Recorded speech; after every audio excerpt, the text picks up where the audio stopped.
Είμαι ο Γιάννης από Αμερική και στέλνω χαιρετίσματα σε όλους σας εκεί. Τα στέλνω με αγάπη σ' όλα τα φιλαράκια που ξαγρυπνούν στην Έρασπο να ακούσουν τραγουδάκια. Και δίνω χαιρετίσματα θερμά στο Μαλισιώβα που λες σε όλα τύπικος και μας τα βγάζει φόρα. Ακόμα χαιρετίσματα Καρδίτσα και Λαμία και βέβαια στο τέλει μας από την Αυστραλία. Στο Γιάννη τον Ελάραμπη τον Καλαματιανό που βγαίνει στην τρελή χαρά σαν πιει ποτήρια δυο. Στο Ζώη απ' την Πάτρα τον ανοιχτό μάτι, στο Χρήστο απ' το Μόναχο, Μιχάλη από τη Σπάρτη. Να δώσω χαιρετίσματα στο γύρο του Πελέ και σ' όλο το Αγρίνιο στα κίτρινα στα μπλε.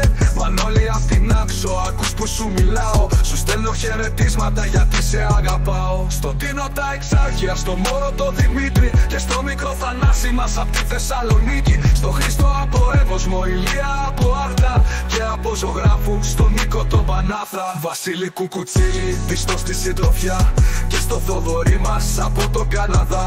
Και εσύ ρε ηχολήπτη που ξενυχτάς κοντά μας, δέξου χαιρετίσματα μέσα απ' την καρδιά μας. Ακούς ρε Σαρελάκο, σε σένα ναι μιλάω και εσύ ρε Μαλισιώβα, ευχές παντού σκορπάω. Και τώρα χαιρετίσματα θα δώσω στα κορίτσια της Έρασπορ τα φλάμπουρα που είναι όλο καπρίτσια. Φωνούλες με λιστάλαχτες όλες αγαπημένες που βγαίνουν τα μεσάνυχτα νεράιδες λατρεμένες. Να αρχίσω απ' τη Δέσποινα που βγαίνει απ' τον Περαία, την Άννα από την Τρίπολη που μας τα λέει ωραία, και την Αθανασία από την Καλαμάτα, ακόμη και τη Δέσποινα που βγαίνει απ' την Άρτα. Στη Στέλλα από τη Δράμα της λέω για χαρά, μα και στην Κατερίνα απ' τα τρελά νερά. Ακόμη χαιρετίσματα στην Κρήτη, στην Τζενούλα και στη Θεόνη βέβαια, μα και στην Κυριακούλα.